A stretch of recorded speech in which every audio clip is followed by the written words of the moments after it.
Bonjour à tout le monde. Moi, c'est Mr. Chegrawan.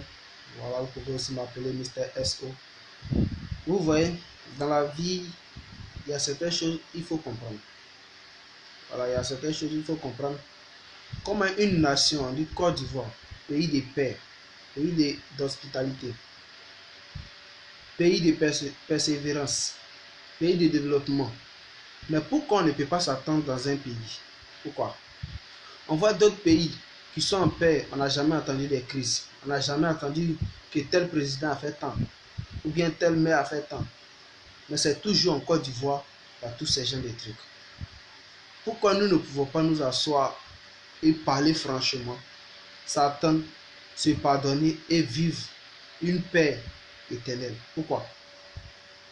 Une nation, toujours il y a des disputes. Ce matin, à Angré, Cocody précisément, devant l'immeuble CGK, j'ai dit bien ce matin, des gens qui sont en train de se bagarrer avec des machettes pour un candidat. Un candidat qui blasphème, qui donne des discours démagogiques. Ces mecs qui viennent nous mentir quand c'est l'heure des votes, ils viennent nous dire, si vous me votez, je vais mettre courant en temps, ou bien électricité, je vais arranger votre hôpital, tout des hôpitaux de temps. Des mensonges comme ça dans la vie. Et tu finis de les voter, toi qui l'as voté, tu es pauvre, tu es malheureux dans la rue. Quand vous voyez la voiture du président, la voiture du fils du président, la voiture de la femme du président, c'est trop joli. Des cortèges ici, des cortèges. Mais celui-là qui l'a voté puis il allait au pouvoir est malheureux, il dort dans les cimetières. Regardez à Port-Boué, les gens dorment dans les cimetières. Quand vous venez même à Abidjan, des gens dorment dans des souks au bois, d'autres dorment dans des baraques. Est-ce que ça, c'est une vie ça? Chers Ivoiriens, réveillons-nous dès maintenant. Reconnaissons les faits, ce qui se passe dans le pays. Parlons de ça franchement. Levons-nous.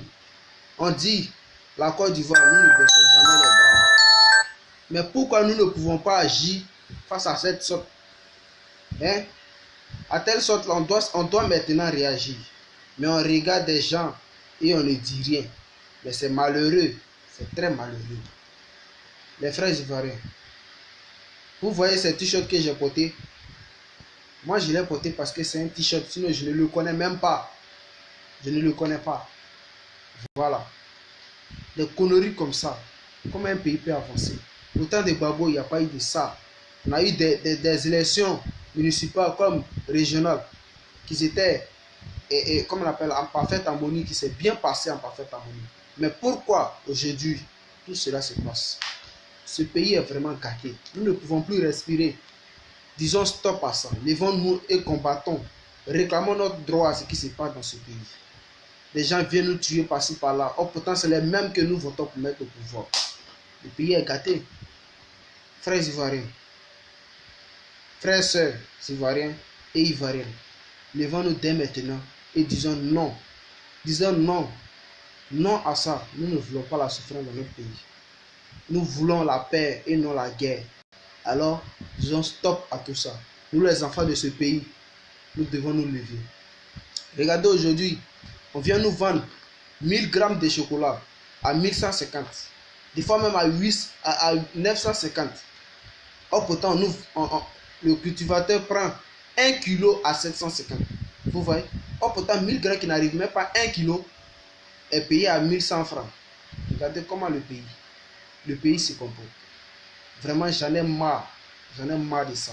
C'est un pays de désordre, des pays de malheureux, des présidents maudits, tout ça. Vous voyez? Ce pays-là doit être vraiment,